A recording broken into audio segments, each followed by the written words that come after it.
Okay, going to run through the Chapter 1 sample test, which you're probably watching this video because the actual test is tomorrow, basically, probably. So here we go. The first set of directions talks about writing each fraction as a decimal. And if the decimal repeats, please use the bar on top of the repeating numbers, like no rounding, okay? Like let's be exact by using that bar, okay?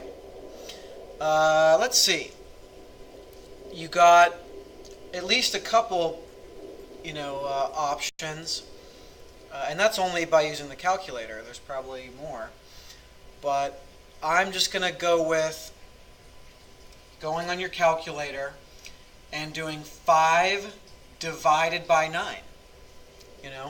Make sure your calculator, I don't know if this actually is the case, but I guess it's possible that if you did 5 divided by 9 on a certain calculator that was maybe in a certain mode, it would just show you the fraction 5/9 if you did 5 divided by 9.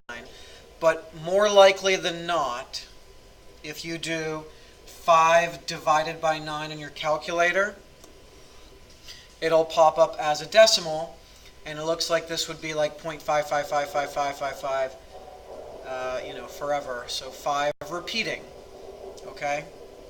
So again, a fraction is literally a division problem, so just do 5 divided by 9 on your calculator. Same thing over here, you just literally do 3 divided by 4 on your calculator. Before moving on, I guess I'll just throw really quick in there. The other option is to type in 5/9 as a fraction or 3/4 as a fraction into your calculator and use that fraction to decimal conversion function that is built into a lot of calculators. Speaking of that, that's probably what you're going to do when you're turning a decimal into a fraction. It's not the only way to do it, but that's the way I'll emphasize here in this video. Type in 0.56 into your calculator, or 0.56, and access the fraction to decimal converter function. You'll probably have to hit the second key, which is like a shift key. If you're unsure about how to push those buttons in what order, let me know. Ask me before the test or whatever. Ask me in class. But you're essentially going to use your calculator and its fraction to decimal or decimal to fraction conversion built-in function. But make sure you're able to get 14/25 for number 3. And then for number 4, the only thing I guess I need to tell you in addition is it's got a bar over the 234, which means this decimal goes 0.234, 234, 234, 234, and repeats that forever. So when you type it into your calculator, how do you do that? Just make sure that you're doing 0.234, 0.23, sorry, I misspoke there. 0.234, 234, 234, 234, and just type in enough 234s where you're pretty sure your calculator, gets the hint that it's essentially repeating the 234 forever. I don't know, maybe just do like 9 or 10 times of the 234 repeated, and I think that'll do it. And when you do the conversion, F to D, D to F, whatever, you should get 26 over 111. Okay? Rational versus irrational. The big difference is, well, really quick, the official difference is whether or not the number can be written as a nice fraction. you know. Number 5 is literally a fraction, but probably the way you might choose to go with is if the decimal of the number ends, or if it doesn't end, it repeats a pattern forever, and that's what makes it rational. And if it has a decimal that seemingly will never end and won't have a pattern to it, a repeating pattern, then it's irrational, you know? Or maybe you can just remember, here's what will probably be good enough, okay? So here's another way you can think of like how to differentiate between rational and irrational. Irrational numbers, again, are numbers that have decimals that just go off forever randomly, no pattern to it, okay, to the decimal. Or, okay, what I'm trying to get to is irrational numbers are basically, as far as we are concerned, there's pi, okay, there's e, which is called Euler's number, but you don't need to worry about that, really. And other than pi, okay, it's square roots that are not clean. So, square root of 2, for example, irrational. It has a never-ending, crazy decimal. And 7/8 is rational. It's a fraction. It's got a decimal that either ends or repeats a pattern.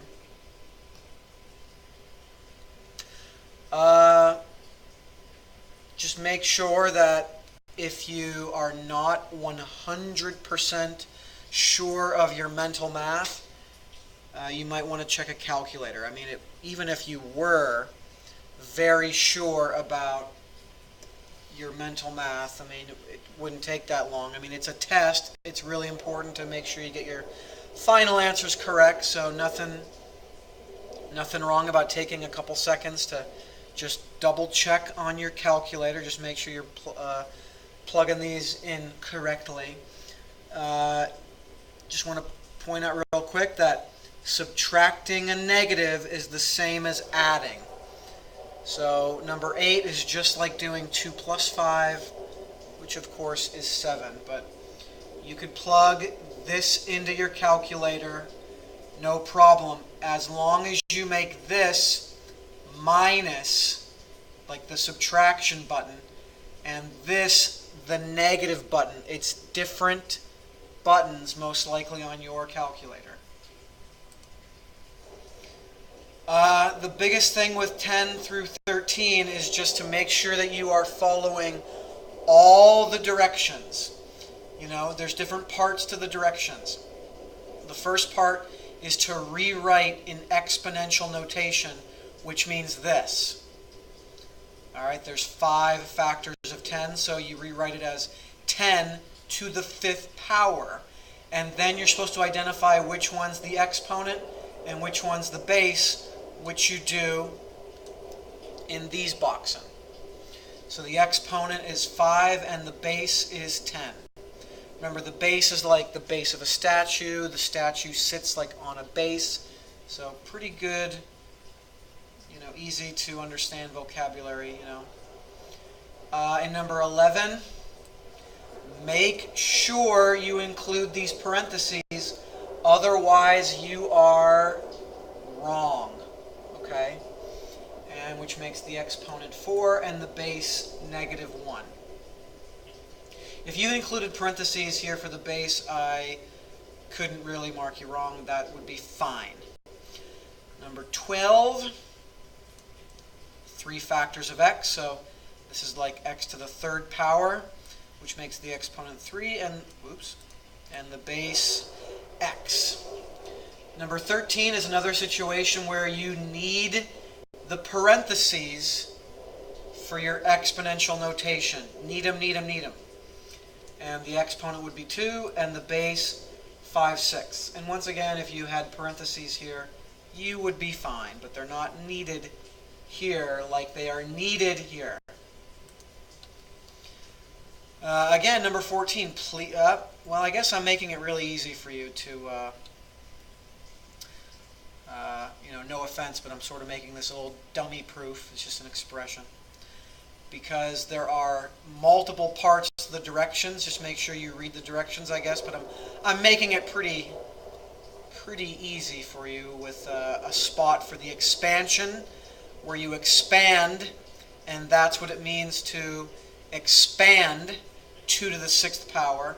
And the value of it, where you evaluate, you just literally do it on your calculator. You could do 2 times 2 times 2 times 2 times 2 times 2 on your calculator, but you could also do 2 to the 6th power, which is on your calculator. You would do that button, and then that button, and then that button, and then the equals or the enter button, whatever. Might say both, enter or equals, but either way, you get 64 for your final value answer.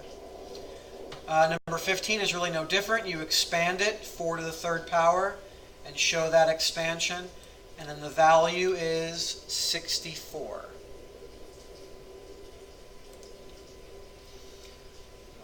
16, 17, 18, you want to overall simplify, and your final answer needs to be in exponential notation. Translated, it means you're going to have an exponent in your final answer. I guess to elaborate on that, like if you end up with something like 5 to the 3rd power, just leave it as 5 to the 3rd power. You don't need to evaluate that as, 125? Just leave it as like 5 to the 3rd power. Even if you could actually do it, you know what I mean? Anywho, you also need to have positive exponents only in any final answer. So anyway, let's get to it. In this situation, this is where you simplify by adding the powers, which, that would be your final answer. Nothing more to do. And in this situation, this is where you subtract the powers. And that's good enough for your final answer. 18 is just like number 17. You subtract the powers. But here, when you do the top power minus the bottom power, you get a negative power, which is not good enough for a final answer. So you have to make the negative power into a positive power by having it take the elevator down to the denominator to make the negative 4 into a positive 4, and the numerator would be 1, just like it sort of is anyway, to begin with. Number 19, this is where you have just these things in the bubble, these factors. Just raise them all to the 9th power, which means you're doing, look, power to a power, and then again, power to a power, which is where you multiply the powers. 2 times 9 is 18. 4 times 9 is 36. Anything more to do? No, that's your final answer. Same thing in number 20. You're going to do like everything in the bubble, like everything in this fraction. Both the numerator and the denominator you're raising to this power. So again, it's going to be something that already has a power to a power, power to a power, power to a power. So you multiply the powers, just like number 19. And so 10 times 7 is 70, and 5 times 7 is 35, and there's nothing more to do, so that's your final answer. Number 21, this is back to the situation where you add the powers. 6 plus negative 6 is 0, and you need to know for this test that anything to the 0 power is what? 1. So overall, x to the 0 power is just 1. Final answer. Number 22 looks like multiple steps and things. The first thing I would do is raise this to the 2nd power, which means you're going to raise this to the 2nd power, and you're going to raise this to the 2nd power. So we have power to a power, power to a power, multiply the powers. So bring this down, haven't really done anything yet. And then negative 2 times 2 is negative 4. Negative 7 times 2 is negative 14.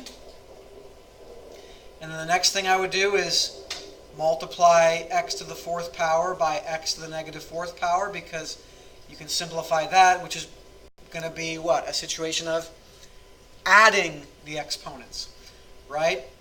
And so you're going to get x to the 0 when you add 4 and negative 4. And then nothing, just bring it down. And then this is not my final answer, because why?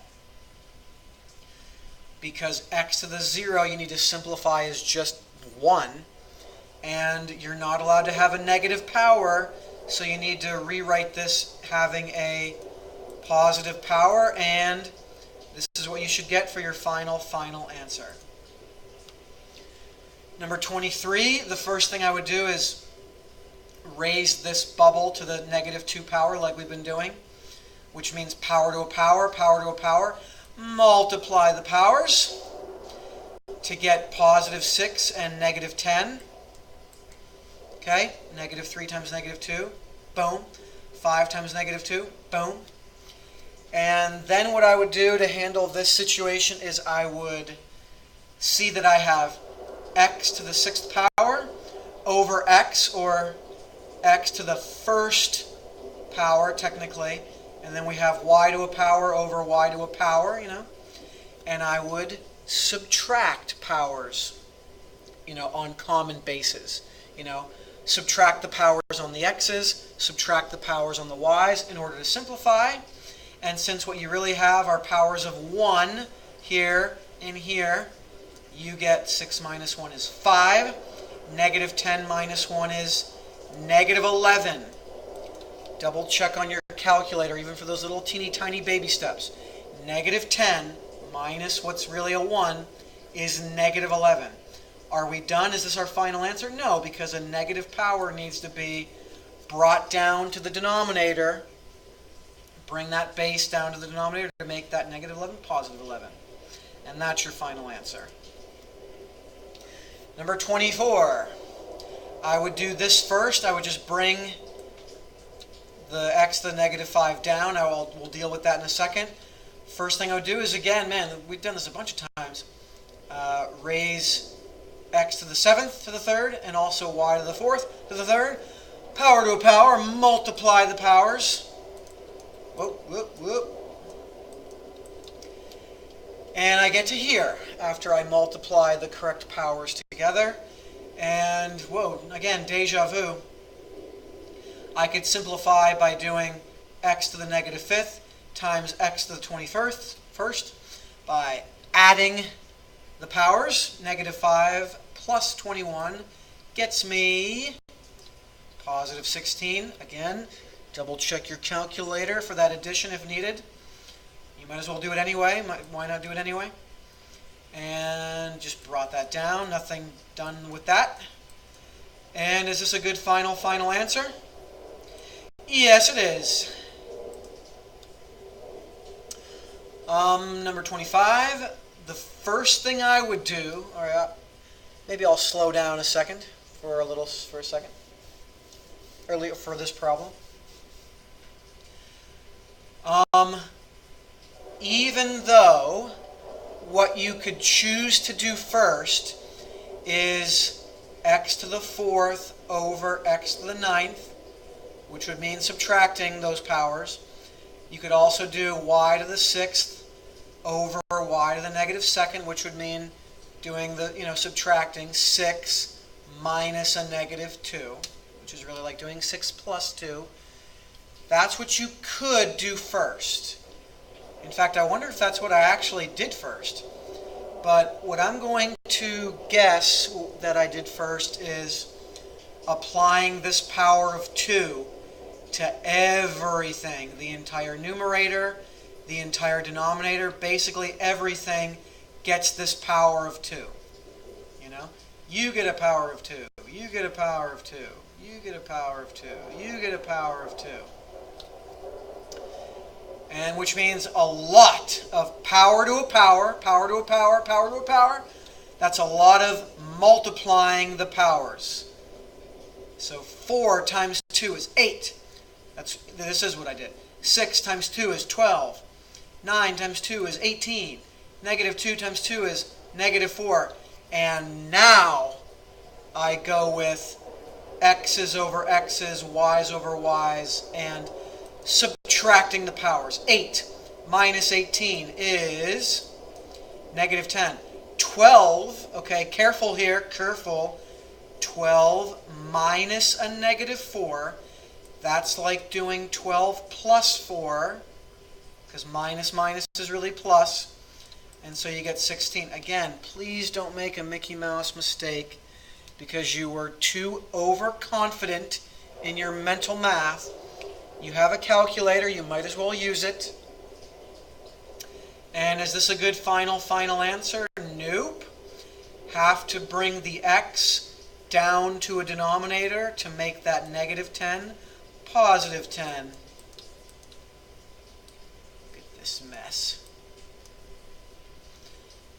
Oh, we're getting there, people. All right, changing gears. Geez. Changing gears for the final stretch of problems. I'm sorry that happened in the snapshot, but that is number 28, obviously. Anyway, sorry. Changing gears, like I said, for the final handful of problems. We're just solving or evaluating, really. 5/8 minus 3/8. Once again, if you know what you're doing on your calculator will probably do these for you. But, okay. So 5/8 minus 3/8. If the denominator, see, if you're doing this, I don't know, the non-calculator way, you need to know that in order to add or subtract fractions together, you need the denominators to be the same. In 26, they already are the same. So 5/8 minus 3/8 will get us 2/8. But for full points for your final answer, you need to reduce your fractions if possible and have your final answer be in reduced form. And as it happens, 2/8, 2/8 reduces to 1/4. Because you could take and divide a 2 from the top and the bottom. Like the common thing you can divide from 2 and 8 is a 2, and then they would sort of cancel with each other. And this is what would be left behind when you divide a 2. Oops. Whoa. Let's lock it down. So when you divide a 2 away from both, you're left with 1/4. All right? And I think your calculator, if you were just doing this on a calculator, I think your calculator would automatically just jump to a reduced answer of 1/4. Number 27, if you're not doing just the calculator, you would need to multiply this fraction by 3/3 in order to make the denominators match. Okay? And it would make this fraction into 6/15. Remember, if you're multiplying 5 by 3, whatever you multiply to the bottom, you have to also multiply to the top. And so it makes an equivalent fraction. Okay? In other words, 6/15 is the same as 2/5. It just looks a little different.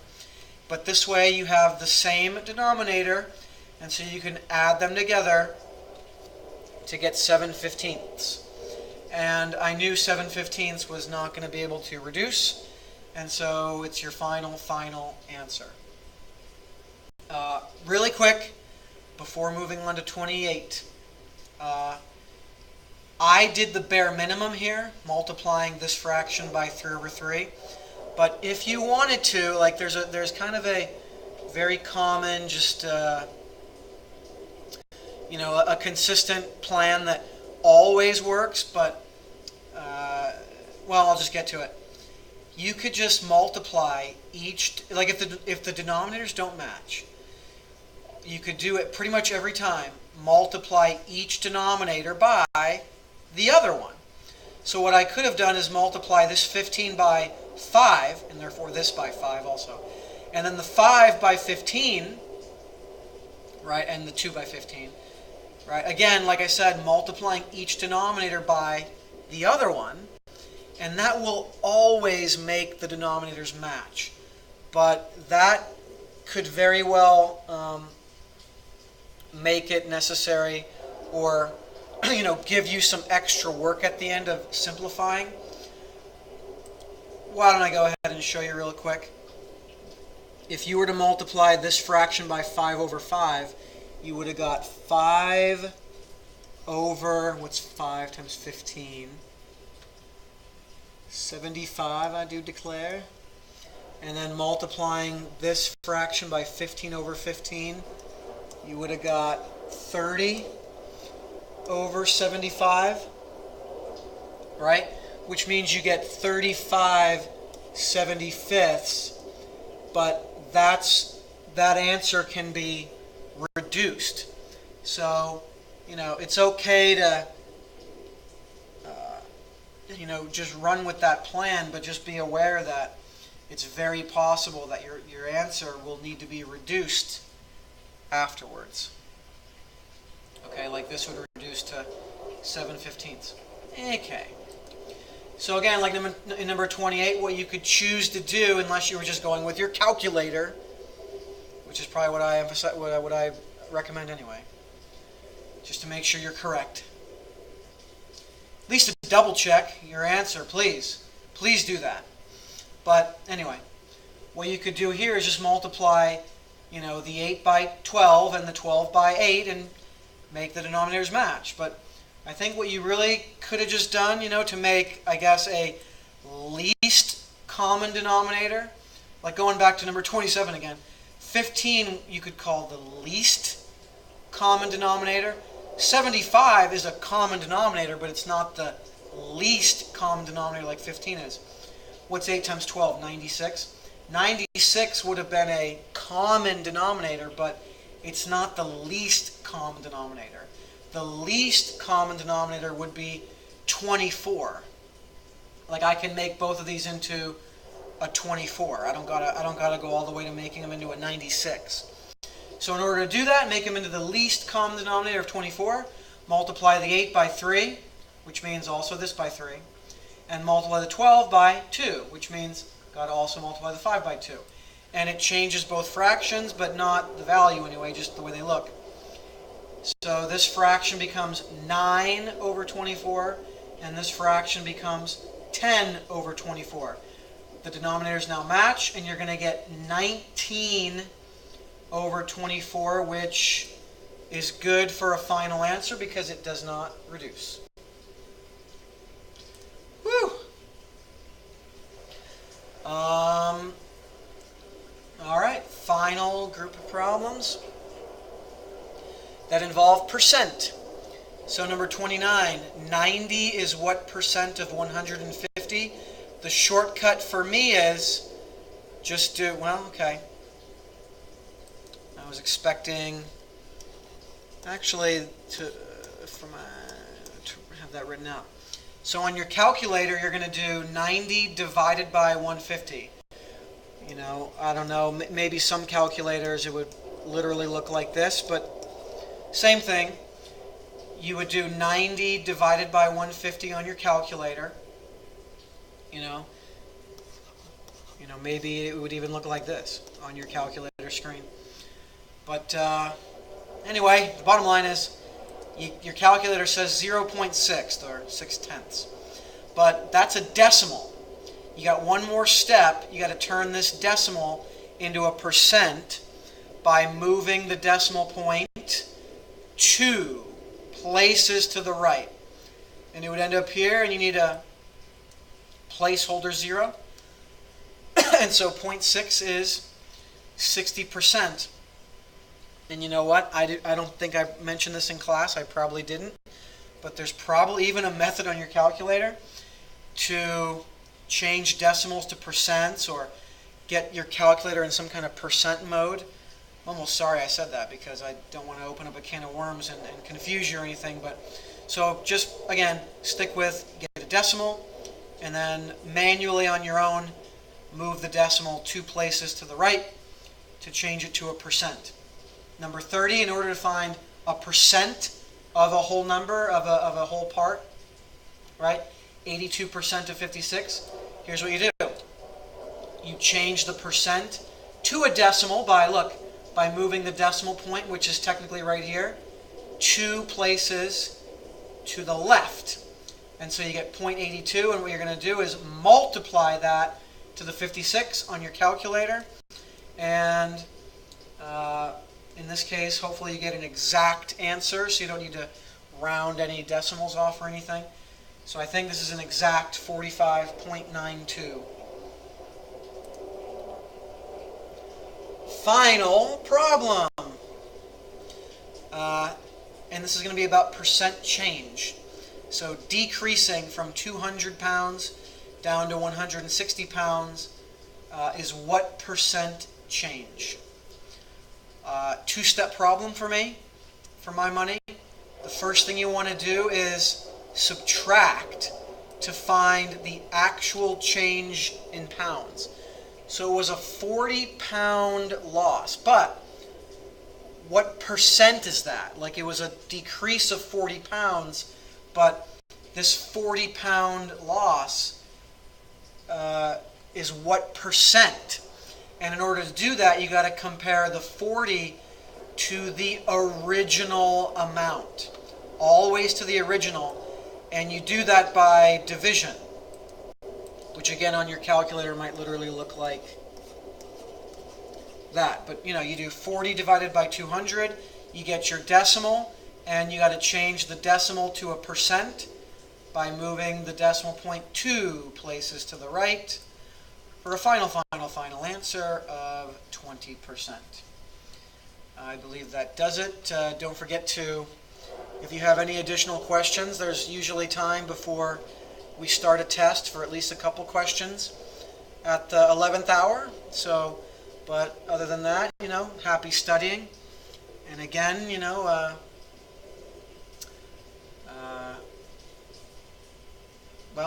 again, make sure that if you have any questions, be sure to ask those before we start the test, okay?